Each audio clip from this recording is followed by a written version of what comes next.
Halo semuanya, selamat datang di channel ini. Hari ini kita akan membahas 20 pelajaran penting dari buku fenomenal The Psychology of Money karya Morgan Housel. Buku ini bukan hanya tentang cara mengelola uang, tetapi juga tentang bagaimana cara berpikir yang benar tentang uang.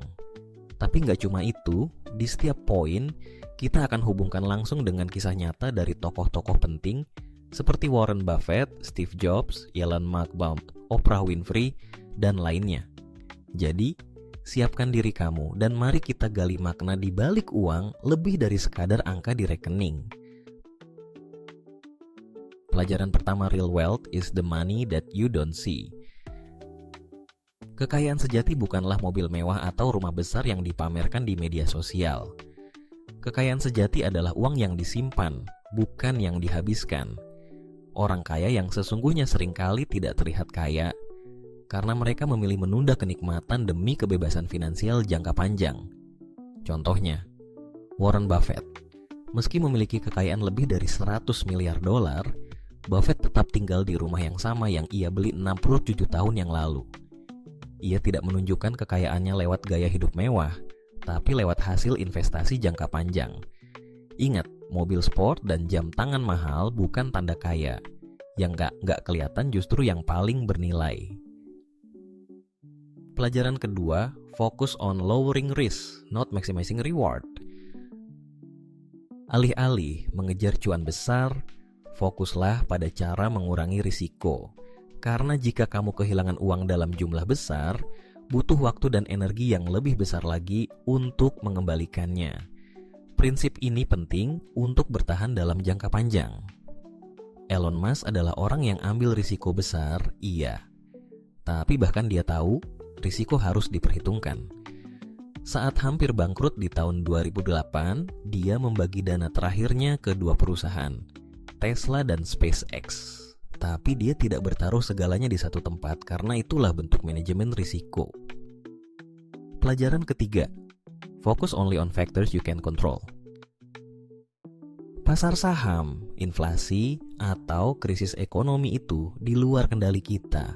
Tapi hal seperti menabung, tidak berutang konsumtif, dan hidup sederhana, itu semua bisa kita kendalikan. Fokuslah di sana. Oprah Winfrey tumbuh dari keluarga miskin dan mengalami kekerasan di masa kecil. Tapi dia fokus pada apa yang bisa dia kendalikan. Kerja keras, belajar, dan memanfaatkan kesempatan. Jangan habiskan energi meratapi pasar saham atau politik. Fokuslah pada pengeluaranmu, penghasilanmu, dan etos kerjamu. Pelajaran keempat, compound interest dikali time equals wealth. Inilah rumus emas. Bunga berbunga ditambah waktu akan menghasilkan kekayaan.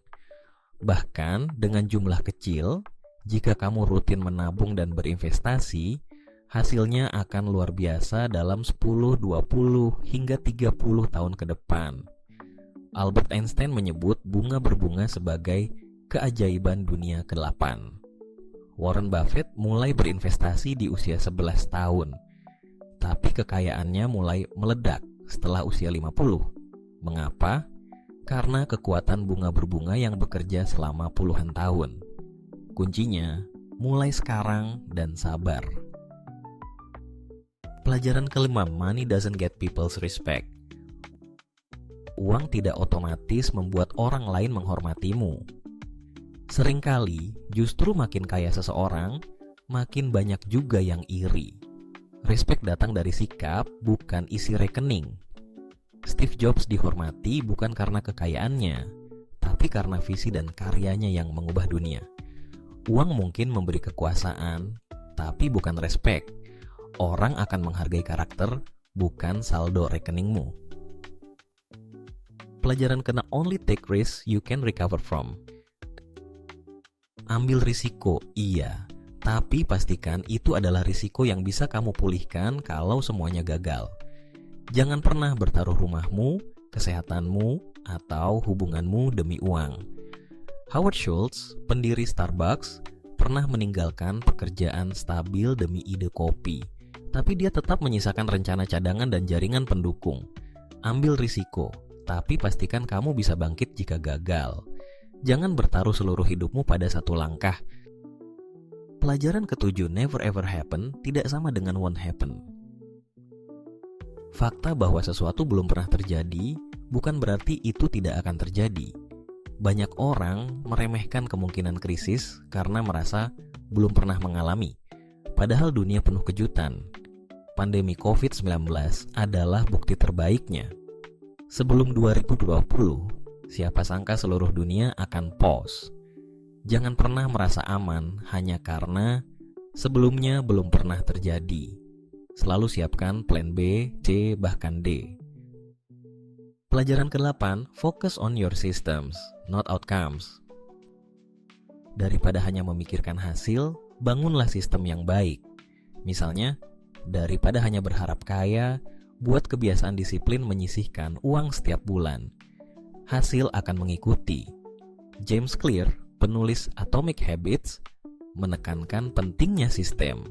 Daripada berharap jadi kaya, bangun sistem disiplin finansial, budgeting, investasi rutin, dan menghindari utang konsumtif. Outcome adalah hasil dari sistem yang baik. Pelajaran ke-9, plan for when the plan goes sideways. Punya rencana keuangan itu bagus, tapi juga siapkan rencana saat semuanya tidak berjalan sesuai harapan. Dana darurat dan fleksibilitas dalam keputusan sangat penting. Jeff Bezos selalu berkata, "It's always day one." Ia sadar bahkan rencana terbaik bisa gagal. Maka dari itu, Amazon selalu fleksibel dan adaptif. Punya dana darurat, asuransi, dan rencana mundur adalah strategi para pemenang. Pelajaran ke-10, money only solves money problems. Uang bisa menyelesaikan masalah finansial, tapi ia tidak bisa menyelesaikan masalah hati, keluarga, atau kesehatan mental. Jangan berharap uang adalah solusi segalanya. Anthony Bourdain, seorang chef dan selebritas terkenal, memiliki kekayaan, tapi ia berjuang dengan masalah mental yang akhirnya membuatnya bunuh diri. Uang bisa membayar tagihan, tapi bukan jaminan kebahagiaan atau kesehatan jiwa. Pelajaran ke-11, your goals will not be the same forever. Tujuan hidup berubah. Dulu kamu mungkin ingin jadi miliarder, sekarang kamu hanya ingin cukup dan bahagia. Jangan terpaku pada ambisi lama jika hatimu sudah berubah. Mark Zuckerberg dulu ingin connect the world. Sekarang dia bicara soal metaverse dan tanggung jawab sosial. Tujuan hidupmu akan berubah. Jadi fleksibel dan reflektif, jangan memaksakan ambisi lama yang tak lagi relevan. Pelajaran ke-12, don't take permanent decisions lightly. Jangan buat keputusan permanen di saat emosi. Misalnya berhenti kerja mendadak karena kesal. Uang sangat berkaitan dengan stabilitas. Jadi pikir matang sebelum mengambil langkah besar. Robin Williams adalah contoh tragis. Keputusan besar dalam hidup, apalagi dalam tekanan, bisa berujung fatal. Dalam keuangan, jangan membuat keputusan permanen, seperti menjual semua aset atau pensiun dini dalam kondisi emosional. Pelajaran ke-13, money is just a tool, not the goal. Uang adalah alat. Tujuan hidup bukanlah mengumpulkan uang sebanyak-banyaknya, tapi menggunakan uang untuk menciptakan hidup yang bermakna. Muhammad Yunus, pendiri Grameen Bank, menggunakan uang sebagai alat pemberdayaan. Uang bukan tujuan akhir. Gunakan dia untuk memberi dampak, bukan sekadar memuaskan ego. Pelajaran ke-14, learn to say when you have enough. Kapan kamu cukup? Kalau kamu terus merasa kurang, kamu tidak akan pernah puas. Bahkan dengan kekayaan berlimpah. Orang yang bisa berkata cukup adalah orang yang benar-benar kaya. Chuck Finney, miliarder pendiri Duty Free, menyumbangkan hampir seluruh kekayaannya. Orang yang tahu batas cukup tidak pernah kekurangan. Pelajaran ke-15, talk is cheap, you are your actions. Banyak orang bicara soal investasi, kesuksesan, atau rencana keuangan. Tapi yang benar-benar berarti adalah tindakanmu. Apakah kamu benar-benar disiplin menabung? Apakah kamu konsisten investasi?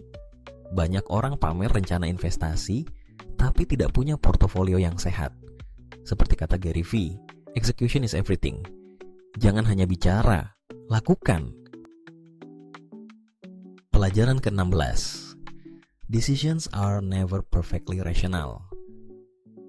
Manusia bukan robot. Keputusan keuangan kita seringkali dipengaruhi emosi, pengalaman masa lalu, bahkan trauma. Sadarilah itu dan ciptakan sistem agar emosi tidak mengendalikan dompetmu. Daniel Kahneman, pemenang Nobel Ekonomi, menunjukkan bahwa manusia membuat keputusan dengan bias dan emosi.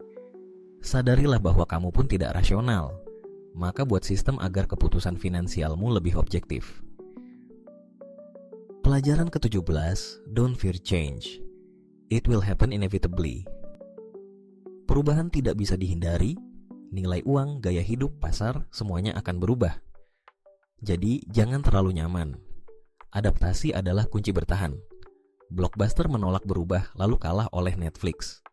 Di dunia yang terus berubah, justru yang paling adaptif yang bertahan. Pelajaran ke-18. Some lessons must be experienced to be understood. Tidak semua pelajaran bisa dipelajari dari buku atau YouTube. Kadang kamu harus gagal investasi, kehilangan uang, atau ditipu agar bisa belajar sungguh-sungguh. Tapi itu bagian dari perjalanan. Howard Marks berkata, ada pelajaran investasi yang hanya bisa kamu pahami saat kamu kehilangan uang. Jadi jika kamu pernah salah langkah, jangan malu. Itu bagian dari prosesmu. Pelajaran ke-19. Desperate people believe whatever sounds like salvation. Orang yang putus asa akan mudah tergoda janji manis. Waspadalah terhadap skema cepat kaya, investasi bodong, atau janji palsu. Kalau terdengar terlalu indah untuk jadi kenyataan, mungkin memang palsu. Banyak korban penipuan investasi karena mereka putus asa. Bernie Madoff menipu investor lebih dari 60 miliar karena mereka percaya janji palsu. Jangan pernah investasi karena panik.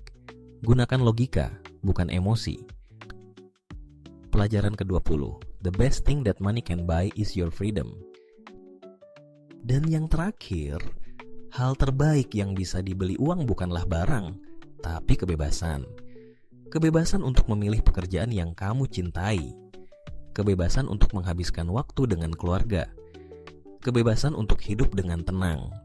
Pada akhirnya, uang terbaik bukan yang membeli barang, tapi yang membeli waktu. Kebebasan untuk bilang tidak. Kebebasan untuk memilih pekerjaan yang kamu cintai. Kebebasan untuk hidup sesuai nilai yang kamu yakini. Itulah kekayaan sesungguhnya. Nah, jadi itulah 20 pelajaran dari The Psychology of Money. Semoga pelajaran-pelajaran ini bukan hanya masuk ke telinga, tapi benar-benar meresap dalam pola pikir kamu tentang uang. Kalau kamu suka video ini, jangan lupa like, subscribe, dan share ke teman-temanmu yang sedang berjuang memahami keuangan. Sampai jumpa di video selanjutnya.